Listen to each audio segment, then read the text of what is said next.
નર્મદા જિલ્લાના ગડુદેશ્વર તાલુકામાં પ્રેમ સંબંધને લઈને સર્જાયેલ એક સંવેદનશીલ મામલામાં 181 અભય મહિલા હેલ્પલાઇનની સમયસર અને અસરકારક કામગીરીથી સગીર દીકરીનું તેના પરિવાર સાથે સફળ પુનઃમિલન કરાવવામાં આવ્યું।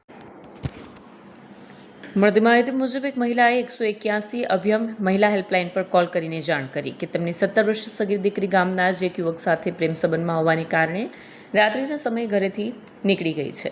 કોલ મળતા જ રાજપીપળા અભયમ ટીમ તાત્કાલિક ઘટનાસ્થળે પહોંચી જરૂરી કાર્યવાહી હાથ ધરી।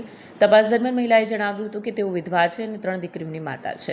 2 દીકરીઓના લગ્ન થઈ ચૂક્યા છે, જ્યારે નાની દીકરી તેમની સાથે રહે છે, ખેતી મજૂરી કરીને ગુજરાન ચલાવે છે। અગાઉ પણ દીકરીના પ્રેમ સંબંધ અંગે જાણ થતાં સમજાવવાનો પ્રયાસ કરવામાં આવ્યો, તેમ છતાં બંને વચ્ચે સંપર્ક ચાલુ હોવાનું સામે આવ્યું।